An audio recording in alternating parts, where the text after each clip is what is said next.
नमस्ते, welcome to the व्यक्तित्व podcast. आज हम चर्चा करेंगे Nikola Tesla, engineer, futurist, inventor, पर एक ऐसा नाम जिसने हमारी मॉडर्न दुनिया को रोशन किया, लिटरली। निकोला टेस्ला एक जीनियस, एक विजनरी, जिनके इन्वेंशंस आज भी हमारी लाइफ का हिस्सा हैं।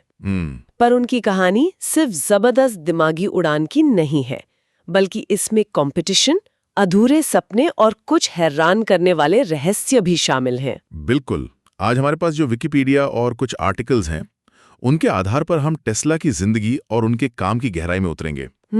समझने की कोशिश करेंगे कि कैसे उनके आइडियाज ने बिजली के इस्तेमाल का तरीका ही बदल दिया। कैसे वो थॉमस एडिसन के साथ एक ऐतिहासिक लड़ाई, वॉर ऑफ करंट्स का हिस्सा बने। हाँ, वो तो बहुत फेमस है। हाँ, और उनके कुछ ऐसे दावे जो आज भी साइंस फिक्शन जैसे लगते हैं। उनकी लाइफ के अहम मोड़ों को जानना और उन रहस्यों पर भी थोड़ी रोशनी डालना जिन्होंने उन्हें इतना दिलचस्प फिगर बनाया है। चलिए शुरू करते हैं उनकी कहानी से। शुरुआत उनके जन्म से। 10 जुलाई 1856, स्मिल्जन गांव। ये तब ऑस्ट्रियन एम्पायर का हिस्सा था, आज क्रोएशिया में है। अच्छा। और एक दिलचस्प बात कही जाती है कि उनका जन्म एक भयानक बिजली वाले तूफान के दौरान हुआ था। सच में? क्या कनेक्शन है? हाँ, शायद ये कुदरत का इशारा था उनके भविष्य की तरफ।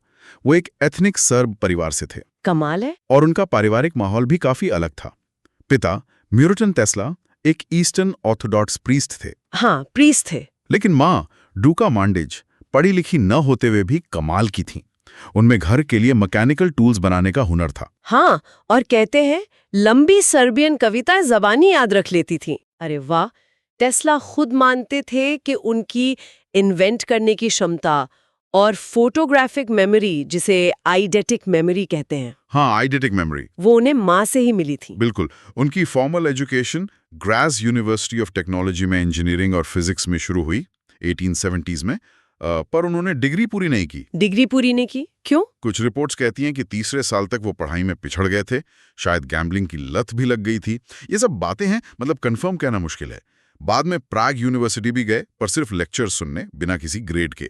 लेकिन कहते हैं कि ग्राज में ही उन्हें ऑल्टरनेटिंग करंट एसी मोटर का पहला विचार आया था। अच्छा, तो आइडिया वहां आ गया था। और उनकी ये विजुअलाइजेशन पावर तो गजब की थी। कहा जाता है कि वो पूरी की पूरी मशीन्स अपने दिमाग में डिजाइन कर सकते थे। हाँ, डिजाइन ही नहीं, उन्हें मेंटली चलाकर देख सकते थे। सच में? चलाकर भी? हाँ, और यहाँ तक कि ये भी अंदाजा लगा लेते थे कि कौन सा पुर्जा जल्दी घिसेगा, बिना कोई ड्राइंग बनाए या मॉडल तैयार किए। ये तो मतलब कमाल है, ऑलमोस्ट सुपर ह्यूमन लगता है। हाँ, ये उनकी एक असाधारण क्षमता थी।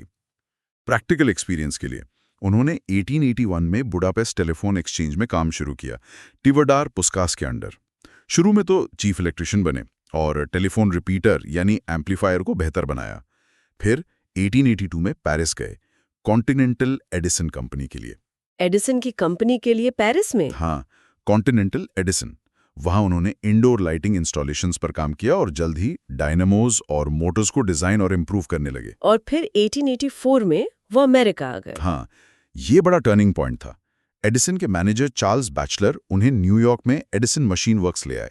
अच्छा, बैचलर लेकर आए थे? हाँ, वहां आते ही उन्होंने अपनी काबिलियत साबित कर दी। एक किस्सा है कि एसएस ऑरेगन लाइनर के खराब हो चुके डायनामोस को रात भर में ठीक कर दिया। रात भर में? हाँ, और सुना है एडिसन ने बैचलर से कहा भी, this is a damned good man. मानना पड़ेगा एडिसन को भी। लेकिन यहाँ एडिसन और टेस्ला की सोच में जमीन आसमान का फर्क था, है ना? डीसी वर्सेस एसी वाला। बिल्कुल। एडिसन डायरेक्ट करंट डीसी के जबरदस्त समर्थक थे। डीसी सिस्टम सिंपल था, लो वोल्टेज पर काम करता था, लेकिन लंबी दूरी तक बिजली भेजने में इनएफिशिएंट था। बहुत पावर लॉस होता था। हाँ, मैंने पढ़ा है इसके बारे में। वहीं टेस्ला ऑल्टरनेटिंग करंट एसी के भविष्य को देख रहे थे। एसी हाई वोल्टेज पर ट्रांसमिट हो सकता था, जिससे पावर लॉस कम होता और लंबी दूरी तक बिजली भेजना ज्यादा एफिशिएंट और सस्ता पड़ता। और यहीं से टकराव शुरू हुआ। वो $50,000 वाले बोनस की कहानी क्या है? ये काफी मशहूर है। टेस्ला ने बाद में दावा किया कि एडिसन मशीन वर्क्स के मैनेजर, शायद बैचलर या खुद एडिसन ने उन्हें एडिसन के डीसी जनरेटर्स को रीडिजाइन करने या शायद आर्क लाइटिंग सिस्टम बनाने पर $50,000 बोनस का वादा किया था। $50,000? उस जमाने में तो बहुत बड़ी रकम होगी। बहुत बड़ी, आज के हिसाब से शायद 1.7 मिलियन से भी ज्यादा। लेकिन जब टेस्ला ने काम पूरा करके बोनस मांगा तो उन्हें मजाक में टाल दिया गया। मजाक में? हाँ, कुछ कहानियों में तो एडिसन का नाम आता है कहते हुए कि Tesla, you don't understand our American humour. अब ये वाकई मजाक था या कोई बहाना, ये कहना मुश्किल है, पर ये बात टेस्ला को बहुत चुभी। जाहिर है चुभेगी ही, इतना बड़ा वादा और फिर ऐसा मजाक। हाँ, ये घटना निर्णायक साबित हुई। बोनस मिला हो या ना मिला हो, या वादा हुआ भी था या नहीं, ये बात साफ है कि टेस्ला ने सिर्फ 6 महीने बाद ही दिसंबर 1884 या जनवरी 1885 में एडिसन की कंपनी छोड़ दी। सिर्फ 6 महीने में? अरे फिर क्या किया उन्होंने? मतलब मुश्किलें तो आई होंगी। हाँ, मुश्किलें तो बहुत आईं। इसके बाद उन पर मुश्किलों का पहाड़ टूट पड़ा। पैसों की इतनी तंगी हुई कि उन्हें $2 प्रतिदिन के लिए गड्ढे खोदने का काम भी करना पड़ा, डिच दिगर का काम। ओह, एक जीनियस इन्वेंटर और ये दिन देखने पड़े। हाँ, उन्होंने बाद में लिखा भी कि उस वक्त उन्हें अपनी सारी पढ़ाई लिखाई बेकार लग रही थी। लेकिन वो टूटे नहीं, उन्होंने अपनी कंपनी शुरू की। हाँ, मार्च 1885 में उन्होंने पेटेंट अटर्नी लेम्युअल सिरल की मदद से रॉबर्ट लेन और बेंजामिन वेल जैसे इन्वेस्टर्स को ढूंढा और अपनी कंपनी बनाई, Tesla electric light and manufacturing. उन्होंने राहवे, न्यू जर्सी में आर्क लाइटिंग सिस्टम लगाया भी, पर यहाँ भी दिक्कतें आईं। यहाँ क्या दिक्कत हुई? दिक्कत ये थी कि इन्वेस्टर्स को टेस्ला के एसी मोटर और पावर ट्रांसमिशन के क्रांतिकारी आइडियाज में ज्यादा दिलचस्पी नहीं थी। वो सिर्फ मौजूदा लाइटिंग यूटिलिटी पर फोकस करना चाहते थे। ओह, मतलब विजन मैच नहीं हुआ। हाँ, कह सकते हैं। 1886 में उन्होंने मैन्युफैक्चरिंग बंद करके सिर्फ यूटिलिटी चलाने का फैसला किया, एक नई कंपनी बनाई और टेस्ला को लगभग पेनिलेस छोड़ दिया। टेस्ला ने अपने शुरुआती पेटेंट्स का कंट्रोल भी खो दिया, क्योंकि वो स्टॉक के बदले कंपनी को असाइन कर दिए गए थे। अरे बाप रे, फिर से मुश्किल में। यहाँ से कहानी एक दिलचस्प मोड़ लेती है। 1886 के एंड में उनकी मुलाकात अल्फ्रेड एस ब्राउन और चार्ल्स फ्लेचर पेक से हुई। हाँ, ये लोग अहम साबित हुए। ब्राउन वेस्टर्न यूनियन के सुपरिंटेंडेंट थे और पेक एक वकील। इन लोगों ने टेस्ला की काबिलियत को पहचाना और अप्रैल 1887 में उनकी नई टेस्ला इलेक्ट्रिक कंपनी को फाइनेंस करने का फैसला किया। अच्छा, तो नई कंपनी बनी। डील क्या थी इस बार? डील ये थी, मुनाफे का 13 हिस्सा टेस्ला को, 13 पेक एंड ब्राउन को और 13 रिसर्च और डेवलपमेंट के लिए रखा जाएगा। ये थोड़ा बेहतर था। हाँ, ये ठीक लग रहा है। और इसी कंपनी की मैनहट्टन लैब में 1887 में टेस्ला ने वो कर दिखाया जिसका सपना वो सालों से देख रहे थे। उन्होंने एसी इंडक्शन मोटर बनाया। एसी इंडक्शन मोटर, ये तो बहुत बड़ा इन्वेंशन था।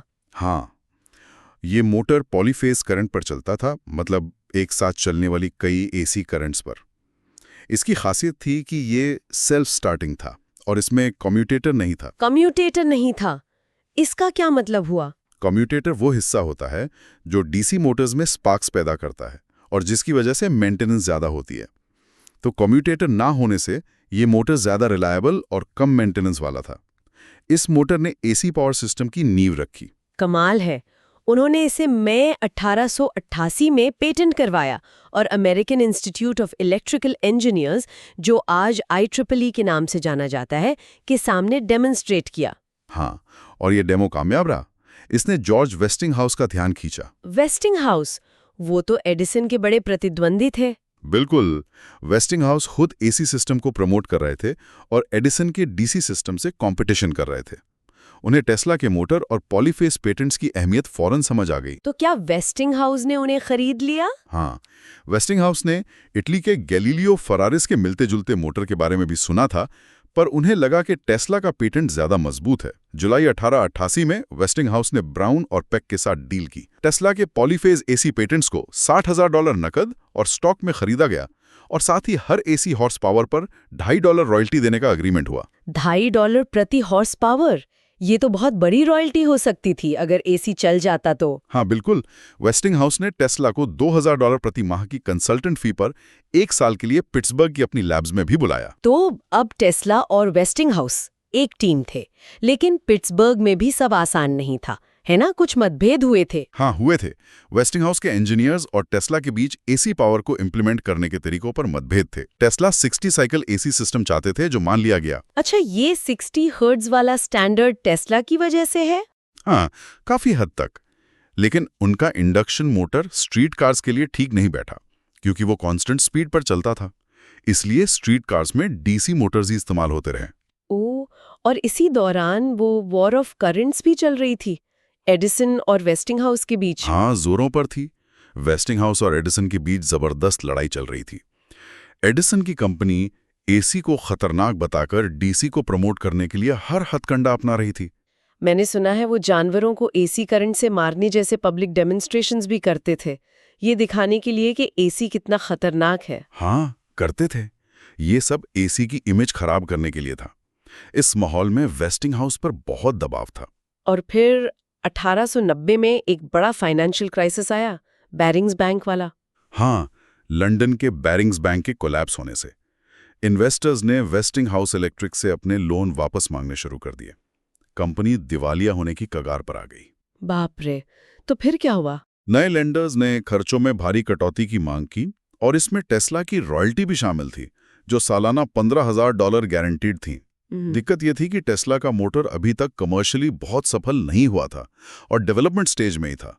वो रॉयल्टी कंपनी को भारी पड़ रही थी। तो वेस्टिंगहाउस ने टेस्ला से बात की? हाँ, 1891 की शुरुआत में उन्होंने साफ कहा कि अगर लेंडर्स की शर्तें नहीं मानी तो कंपनी हाथ से निकल जाएगी और टेस्ला को अपनी रॉयल्टी के लिए फिर बैंकर्स से डील करना पड़ेगा, जो शायद कुछ भी न दे। मुश्किल स्थिति थी। टेस्ला ने स्थिति की गंभीरता को समझा।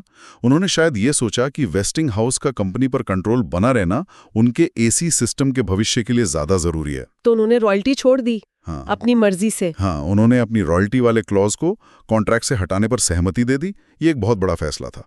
उन्होंने अपने इन्वेंशन को बचाने के लिए, कह सकते हैं, अपने दौलत कुर्बान कर दी। ये दिखाता है कि टेस्ला अपने विजन को लेकर कितने समर्पित थे। पैसे से ज्यादा उन्हें अपने काम की परवाह थी। बिल्कुल।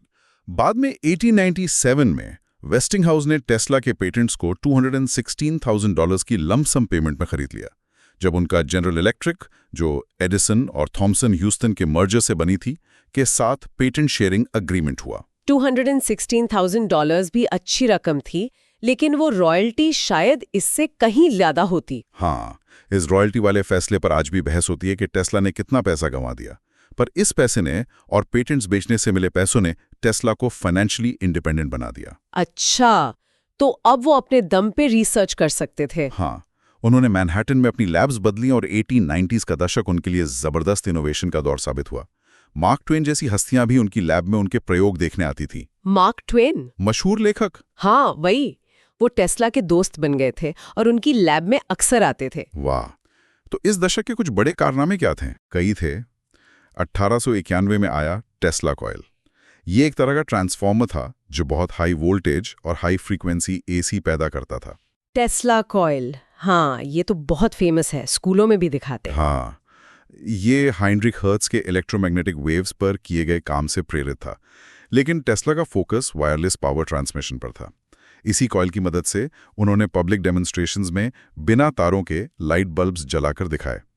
इसे नियर फील्ड इंडक्टिव और कैपेसिटिव कपलिंग कहते हैं, मतलब पास रखे ऑब्जेक्ट्स में बिना तार के एनर्जी ट्रांसफर करना। हाँ, मैंने देखा है उसके वीडियोस, वो बिना तार के बल्ब जलाना, गजब। और 1893 का शिकागो वर्ल्ड्स फेयर यानी कोलंबियन एक्सपोजिशन, वो तो एसी की बड़ी जीत मानी जाती है। हाँ, सुना है पूरा मेला एसी से रोशन हुआ था। बिल्कुल। वेस्टिंगहाउस ने पूरे मेले को एसी पावर से रोशन किया, जो डीसी पर एसी की श्रेष्ठता का प्रतीक बन गया। टेस्ला ने भी वहां अपने इंडक्शन मोटर्स और एग ऑफ कोलंबस का प्रदर्शन किया। एग ऑफ कोलंबस, ये क्या था? इसमें मैग्नेटिक फील्ड से तांबे का अंडा घूमता और खड़ा हो जाता था, उनके इंडक्शन मोटर के सिद्धांत को दिखाने के लिए। उन्होंने वायरलेस लाइटिंग का भी प्रदर्शन किया और कहा कि उनका सिस्टम बिना तारों के सिग्नल्स और शायद पावर भी दूर तक भेज सकता है। यहीं से वायरलेस का सपना और पुख्ता हुआ होगा। हाँ, इसी दौरान उन्होंने नायाग्रा फॉल्स पावर प्रोजेक्ट के लिए भी सलाह दी, जिसने एसी पावर को दुनिया भर में स्थापित करने में मदद की। वेस्टिंगहाउस को ही वो कॉन्ट्रैक्ट मिला था। नायाग्रा फॉल्स, वो तो बहुत बड़ा प्रोजेक्ट था। और रेडियो रिमोट कंट्रोल, ये तो आज की ड्रोन टेक्नोलॉजी की शुरुआत लगती है। हाँ, कह सकते हैं। 1898 में मैडिसन स्क्वायर गार्डन में उन्होंने एक नाव को वायरलेसली कंट्रोल करके दिखाया, जिसे उन्होंने टेलेऑटोनेटन कहा। यह दुनिया का पहला रेडियो कंट्रोल डिवाइस माना जाता है। सोचिए, 1888 में रिमोट कंट्रोल। हाँ, उन्होंने इसे यूएस मिलिट्री को एक तरह के गाइडेड टॉर्पीडो के तौर पर बेचने की कोशिश की, पर तब सेना ने इसमें ज्यादा रुचि नहीं दिखाई। सेना ने मौका गंवा दिया। शायद। इसी दौरान वो एक्सरेज पर भी काम कर रहे थे, जिन्हें वो रेडिएंट एनर्जी कहते थे। रंटजन से थोड़ा पहले ही, और इसके खतरों को भी समझ रहे थे। मतलब एक्सरे के खतरों को भी उन्होंने पहले ही भांप लिया था। हाँ, उन्होंने नोट किया था, लेकिन इसी दशक में एक बड़ा झटका भी लगा। 1895 में उनकी साउथ फिफ्थ एवेन्यू लैब में आग लग गई। ओ नो, आग लग गई, सारा काम। हाँ, ये बहुत बड़ा नुकसान था। उनके नोट्स, मॉडल्स और सालों की रिसर्च का बहुत सारा सामान चल गया। कहते हैं वो इतने दुखी थे कि बात भी नहीं कर पा रहे थे। जाहिर है सालों की मेहनत राख हो गई। लेकिन इस घटना ने शायद उन्हें अपने सबसे बड़े सपने वायरलेस वर्ल्ड की तरफ और तेजी से धकेला। लगता तो यही है, वायरलेस वर्ल्ड, यानी पूरी दुनिया में बिना तारों के बिजली और कम्युनिकेशन। ये तो कमाल का आइडिया था। और यही टेस्ला का जुनून बन गया था 1890s से लेकर आगे तक। बिल्कुल, 1890 से 1906 तक उनका पूरा फोकस इसी पर रहा। वो मानते थे कि हर्ट्ज की रेडियो वेव्स लंबी दूरी तक पावर भेजने के लिए बेकार हैं, क्योंकि वो स्पेस में फैलकर खत्म हो जाएंगी। तो वो कैसे भेजना चाहते थे पावर? उनका मानना था कि बिजली को पृथ्वी या उसके एटमॉस्फेयर के जरिए कंडक्ट किया जा सकता है। एक तरह से पूरी पृथ्वी को एक कंडक्टर की तरह इस्तेमाल करना। पूरी पृथ्वी को? ये कैसे मुमकिन है? यही तो उनका रेवोल्यूशनरी आइडिया था। इसी आइडिया को टेस्ट करने के लिए वो 1899 में कोलोराडो स्प्रिंग्स गए। कोलोराडो स्प्रिंग्स क्यों? ऊंचाई पर होने की वजह से बड़े स्केल के हाई वोल्टेज एक्सपेरिमेंट्स करना वहां ज्यादा सुरक्षित था। हवा पतली थी तो शायद इलेक्ट्रिकल डिस्चार्ज बेहतर होता। फिनेंसियर जॉन जेकब एस्टाफोर ने इसमें $100,000 इन्वेस्ट किए। अच्छा, फंडिंग भी मिले। वहां क्या किया उन्होंने? टेस्ला ने वहां एक बहुत बड़ा टेस्ला कॉइल बनाया, जिसे मैग्नीफाइंग ट्रांसमीटर कहा। इससे उन्होंने लाखों वोल्ट्स की आर्टिफिशियल लाइटनिंग पैदा की। 135 फीट तक लंबे इलेक्ट्रिकल डिस्चार्जेस। 135 फीट? बाप रे। हाँ, इतनी बिजली कि एक बार तो उन्होंने पास के एल पैसो शहर का पावर जनरेटर ही उड़ा दिया। पूरे शहर का जनरेटर? कमाल है। और वहीं उन्हें दूसरे ग्रहों से सिग्नल मिलने का शक हुआ था। हाँ, ये भी एक दिलचस्प किस्सा है। उन्होंने वहां कुछ अजीब रेगुलर किस्म के इलेक्ट्रॉनिक नॉइज या सिग्नल्स रिकॉर्ड किए। उन्हें लगा कि ये किसी बाहरी स्रोत से आ रहे हैं। बाहरी मतलब एलियंस? हाँ, उन्होंने अनुमान लगाया कि शायद मार्स या वीनस जैसे किसी दूसरे ग्रह से आ रहे हों। उन्होंने इस बारे में लिखा भी, टॉकिंग विद प्लैनेट्स नाम के आर्टिकल में। सच में एलियंस से बात? अब देखिए, आज हम जानते हैं कि ये शायद नेचुरल एटमॉस्फेरिक फिनोमेना या किसी और सोर्स से थे, पर उस समय ये बहुत बड़ी बात थी। यहीं पर उन्होंने ये भी गलती से निष्कर्ष निकाला कि पूरी पृथ्वी को एनर्जी कंडक्ट करने के लिए इस्तेमाल किया जा सकता है। तो यहीं से उनके ग्लोबल वायरलेस सिस्टम का आइडिया और पक्का हुआ। बिल्कुल, और इसी सपने को हकीकत बनाने का प्रयास था वार्डन-क्लाइफ टावर। हाँ, वार्डन-क्लाइफ, वो विशाल टावर। बिल्कुल, 1901 में मशहूर फाइनेंसियर जेपी मॉर्गन ने $150,000 की फंडिंग दी। जेपी मॉर्गन बड़े फाइनेंसर थे वो तो। हाँ, लेकिन बदले में टेस्ला के वायरलेस पेटेंट्स में 51% हिस्सेदारी ले ली। लॉन्ग आइलैंड के शोरहम में एक विशाल ट्रांसमिशन टावर बनना शुरू हुआ, करीब 187 फीट ऊंचा। इतना ऊंचा टावर? टेस्ला का लक्ष्य क्या था इससे? उनका लक्ष्य था एक ग्लोबल वायरलेस कम्युनिकेशन सिस्टम बनाना और शायद पूरी दुनिया को मुफ्त वायरलेस बिजली देना, फ्री इलेक्ट्रिसिटी फॉर ऑल। मुफ्त बिजली? ये तो क्रांतिकारी विचार था।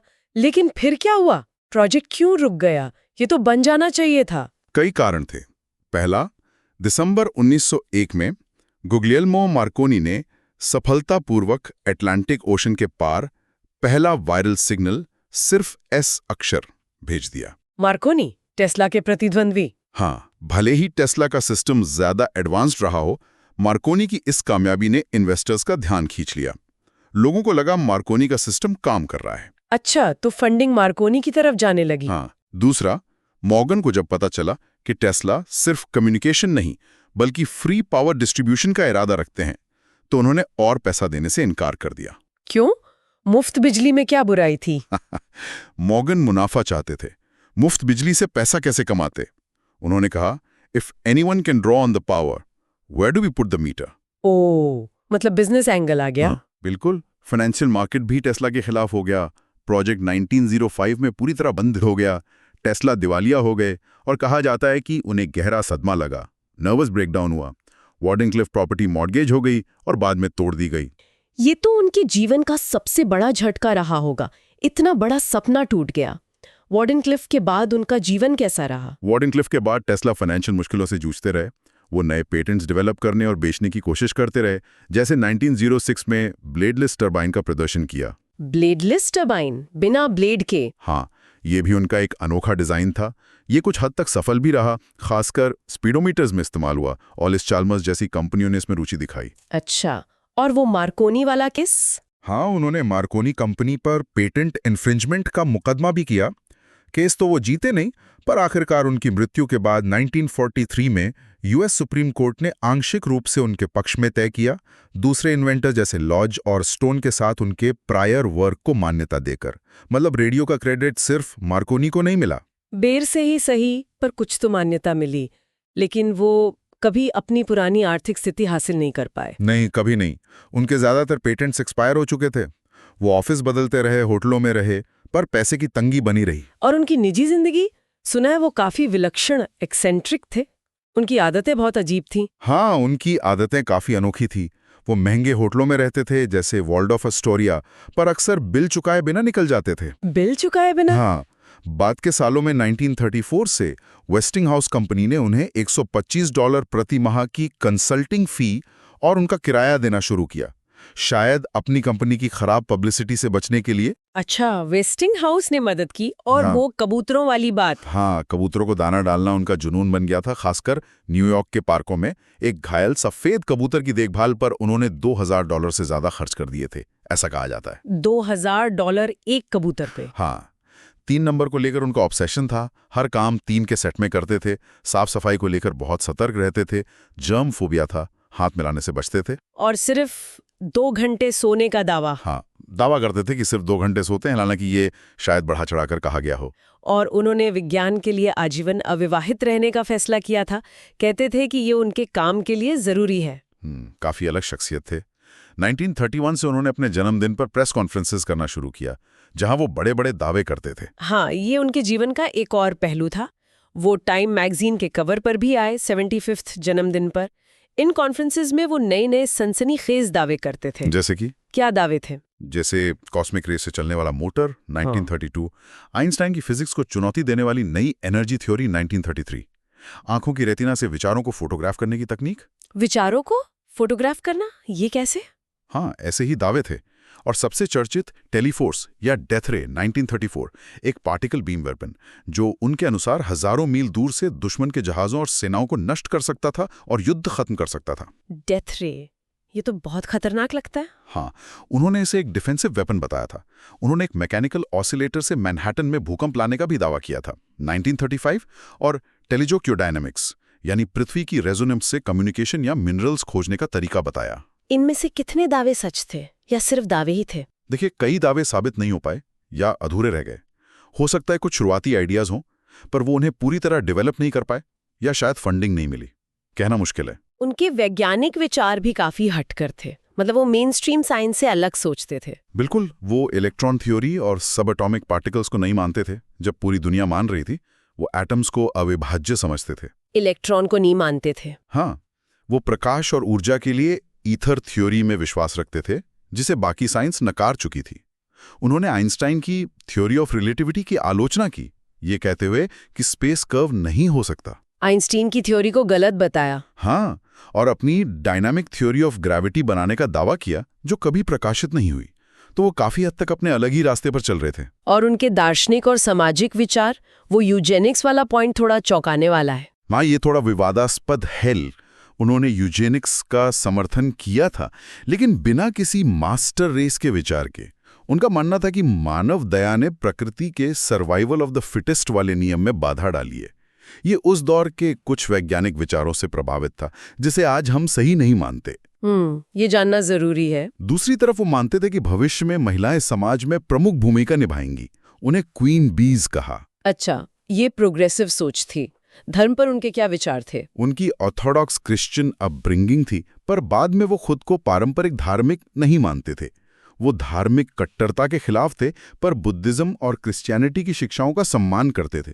उनका मानना था कि यूनिवर्स एक मशीन की तरह है और आत्मा शरीर के फंक्शंस का योग है। और स्वामी विवेकानंद से भी मिले थे वो? हाँ, स्वामी विवेकानंद से उनकी मुलाकात हुई थी और उसके बाद उनकी वैदिक फिलॉसफी खासकर आकाशा और प्राणा जैसे कॉन्सेप्ट्स में भी रुचि बढ़ी थी।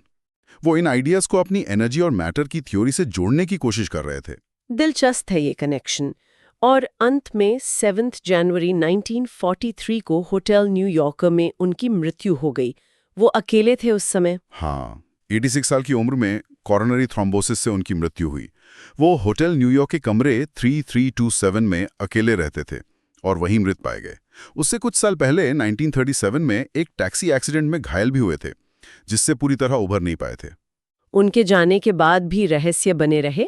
वो FBI वाली बात। हाँ, मरने के तुरंत बाद FBI ने एलियन प्रॉपर्टी कस्टोडियन के तहत उनके सारे सामान और कागजात जब्त कर लिए। ये डर था कि उनके पेपर्स में कोई खतरनाक हथियार जैसे डेथ रे के ब्लूप्रिंट ना हो जो दुश्मन के हाथ लग जाएं। तो क्या मिला उन पेपर्स में? MIT के प्रोफेसर जॉन जी ट्रंप, जो तब नेशनल डिफेंस रिसर्च कमेटी से जुड़े थे और हाँ, डोनाल्ड ट्रंप के अंकल थे, ने उनकी जांच की और 3 दिन बाद रिपोर्ट दी कि उनमें कुछ भी खतरनाक नहीं है। कहा कि टेस्ला के विचार स्पेक्युलेटिव और फिलोसॉफिकल ज्यादा थे, उन्हें हकीकत में बदलने के तरीके नहीं थे। लेकिन मिसिंग पेपर्स की कंस्पिरेसी थ्योरीज आज भी चलती हैं। हाँ, बिल्कुल। खासकर वायरलेस पावर और बीम वेपन से जुड़े दस्तावेजों के बारे में लोग मानते हैं कि सरकार ने उनके कुछ आविष्कार छुपा लिए हैं। ये रहस्य तो शायद हमेशा रहेगा। उनका सारा सामान बाद में बेलग्रेड भेज दिया गया, जहां आज निकोला टेस्ला म्यूजियम है। हाँ, उनके भतीजे सावा कुसानोविच के प्रयासों से 1952 में उनका सामान, जिसमें उनके पेपर्स, कपड़े, उपकरण सब थे, बेलग्रेड लाया गया। अब वहीं म्यूजियम है। और उनकी राख भी वहीं है, एक स्फीयर में। हाँ, उनकी एशेज वहीं एक सोने की परत चढ़ी स्फीयर में रखी हैं। उनका पूरा आर्काइव यूनेस्को की memory of the world list में शामिल है। उनके नाम पर दुनिया भर में करीब 300 पेटेंट्स हैं। 300 पेटेंट्स। और मैग्नेटिक फ्लक्स डेंसिटी की SI यूनिट टेस्ला T उन्हीं के सम्मान में रखी गई है। हाँ, 1960 में ये सम्मान दिया गया। तो कुल मिला के टेस्ला की लेगेसी क्या है? What does this all mean? आज हम उन्हें कैसे याद करते हैं? उनकी लेगेसी जबरदस्त है। हमारा पूरा मॉडर्न इलेक्ट्रिकल ग्रिड जो AC पावर पर चलता है, उनके सिस्टम के सिद्धांतों पर आधारित है। सोचिए, हमारे घरों में जो बिजली आती है वो टेस्ला के विजन का नतीजा है। हाँ, ये तो रोजमर्रा की बात है जिसके बारे में हम सोचते भी नहीं। बिल्कुल। रेडियो, रिमोट कंट्रोल, रोबोटिक्स जैसी टेक्नोलॉजीज की नींव रखने में उनका अहम योगदान था। भले ही उन्हें जीते जी उतनी पहचानिया सफलता नहीं मिली जितनी मिलनी चाहिए थी, खासकर मार्कोनी या एडिसन की तुलना में। हाँ, एडिसन ज्यादा फेमस हुए। हाँ, लेकिन 1990s के बाद से इंटरनेट और पॉप कल्चर की वजह से उनमें लोगों की रुचि फिर से जागी है और उन्हें 20वीं सदी के सबसे महान इन्वेंटर्स में से एक माना जाता है। अब लोग उनके काम को ज्यादा सराहते हैं। उनकी कहानी ये भी दिखाती है कि कैसे एक ब्रिलियंट दिमाग समय से बहुत आगे हो सकता है, इतना आगे कि दुनिया उसे पूरी तरह समझ ना पाए या स्वीकार ना कर पाए। वो फ्री वायरलेस एनर्जी देना चाहते थे। हाँ, और दुनिया शायद उसके लिए तैयार नहीं थी, या यूं कहें कि बिजनेस इंटरेस्ट्स आड़े आ गए। उनके कुछ दावे भले ही अजीब लगे, पर उनके साबित किए हुए काम इतने क्रांतिकारी थे कि उनके बाकी विचारों को भी पूरी तरह खारिज करना मुश्किल हो जाता है। कौन जाने वो और क्या कर सकते थे अगर उन्हें सपोर्ट मिलता। सही बात है। बिल्कुल। उनकी जिंदगी इनोवेशन, जबरदस्त कंपटीशन, अधूरे रह गए बड़े सपने और गहरे रहस्यों का एक अनोखा संगम है। एक ऐसा विजनरी जिसने भविष्य की झलक देखी, पर शायद उस भविष्य को पूरी तरह जी नहीं पाया। जाते जाते एक सवाल छोड़ जाते हैं।